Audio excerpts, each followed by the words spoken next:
The McCarthy era is the closest comparison that comes to mind, said Kevin Boyle, a professor of American history at Northwestern University, referring to the blacklisting of professors, writers, and autoworkers during Senator Joseph McCarthy's campaign to root out alleged communists.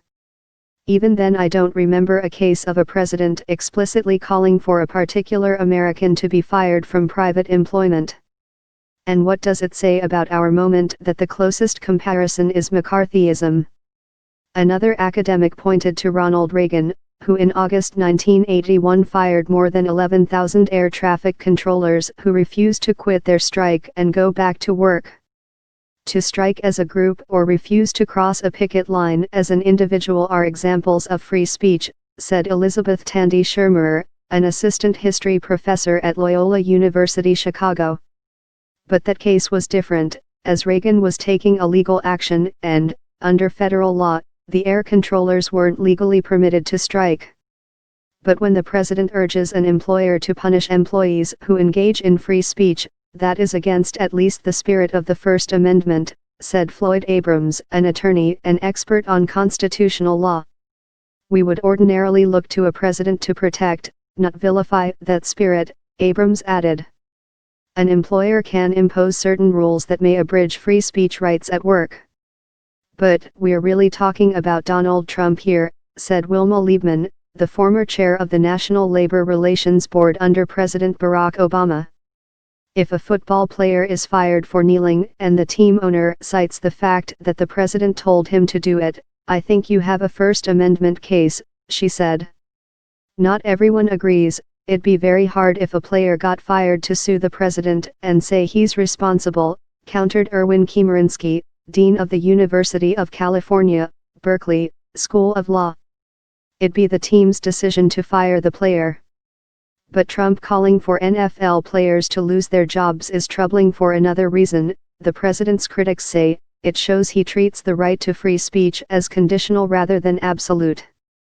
Trump didn't call white supremacists at the deadly rally in Charlottesville, Virginia, son of a bitches, Quame Rose, a prominent Baltimore activist, pointed out. They pick and choose when you can exercise your First Amendment right, and they also choose who can exercise their First Amendment right. Trump and his administration have attacked First Amendment protections for the media, people who burn the American flag, and a protester who laughed at Attorney General Jeff Sessions during a congressional hearing. Administration figures have unleashed a barrage of attacks on NFL players. On Monday, White House Press Secretary Sarah Huckabee Sanders suggested that athletes who are upset about police violence should protest to police officers directly. Sessions called it a big mistake to protest in that fashion.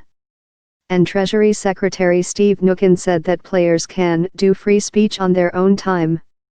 The wonder is not the unhinged behavior of this weekend, but rather that it took Trump so long to exploit a target as rich in potential racial resentment as wealthy black athletes who have the temerity to believe in the First Amendment, the New Yorker's Jelani Cobb wrote Sunday.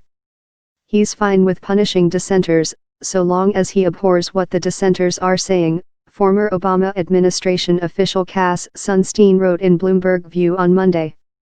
There are exercises of speech that Trump and his administration do support, free speech on college campuses, the kind that aims to counter liberal political correctness, a baker who doesn't want to make a wedding cake for a same-sex couple, the First Amendment Defense Act, which could codify discrimination against LGBTQ Americans, support for keeping Confederate statues, and the president's own right to express his views on Twitter.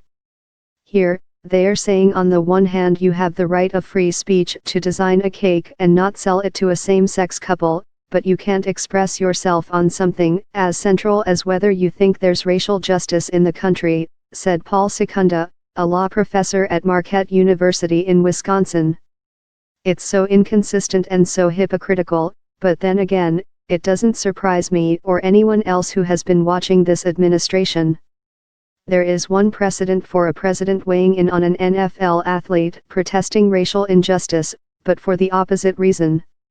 In 2016, Obama said, "I also always try to remind folks that part of what makes this country special is that we respect people's rights to have a different opinion."